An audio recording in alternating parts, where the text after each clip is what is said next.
Ever wondered why there's such a vast difference in people's behaviors? What makes someone's personality so impactful on their life? Have you ever noticed someone getting angry too quickly or not being able to interact properly with others? Or perhaps, do you think there are deeply rooted issues within someone's character?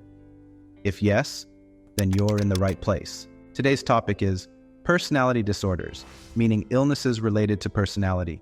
This is a problem that puts many people in distress. Let's delve deeply into it. Let's take a look at its main points. First, we will see what it is, how many types are there, what are its symptoms, what causes it, how can it be prevented, how is it diagnosed, how can it be treated, and finally, its conclusion.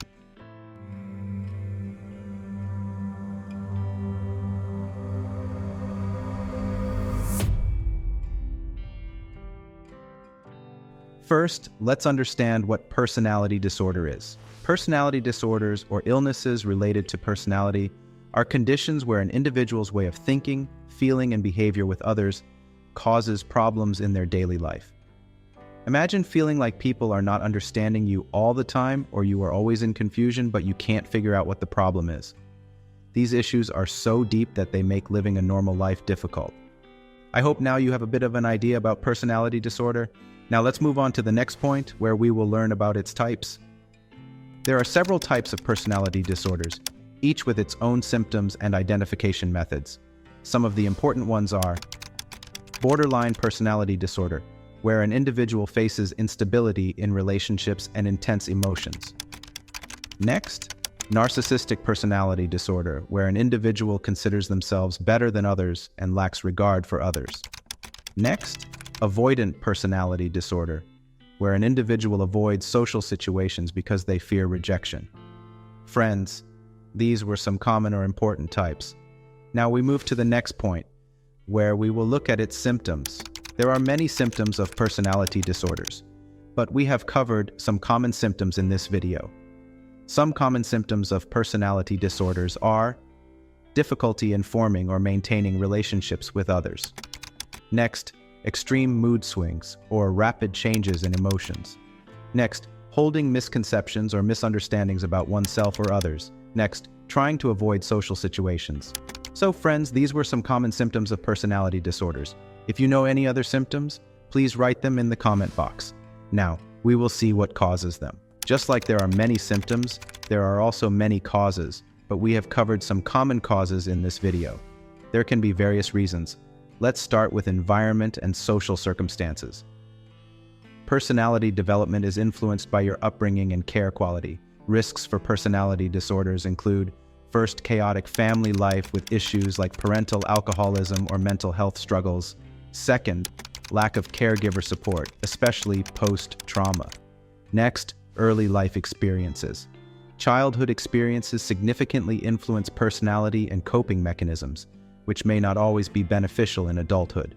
Those diagnosed with personality disorders often have backgrounds marked by, first, neglect, second, bereavement, third, abuse, emotional, physical, sexual, fourth, traumatic incidents, fifth, frequent distress. Next, genetic factors. Personality is influenced by genetics and environment. It's uncertain how much our inherited traits affect personality disorders. More research is needed to explore these connections. These were some common causes. Now let's move to the next point, where we will see what can be done to prevent it.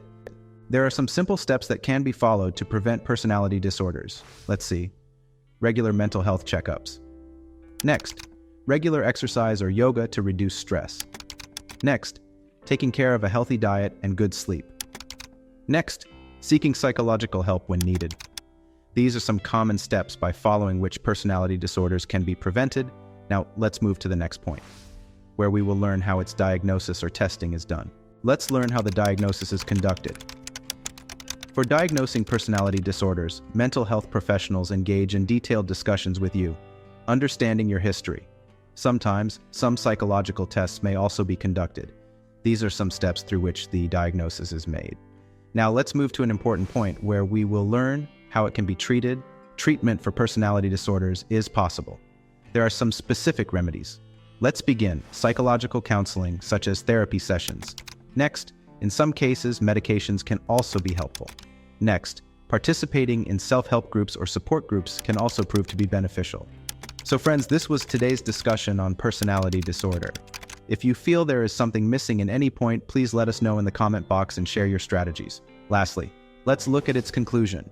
So friends, that was our discussion today on personality disorders or illnesses related to personality. If you or someone you know or a family member shows such symptoms, please seek help. Remember, seeking help is not a weakness, but a step of courage. Friends, I hope you liked our video today and that it has taught you something new and important. If so, please like this video, share it, and if you haven't subscribed to our channel yet, do so now, so you don't miss out on upcoming videos on such important topics. Take care of yourself and stay happy. Thank you.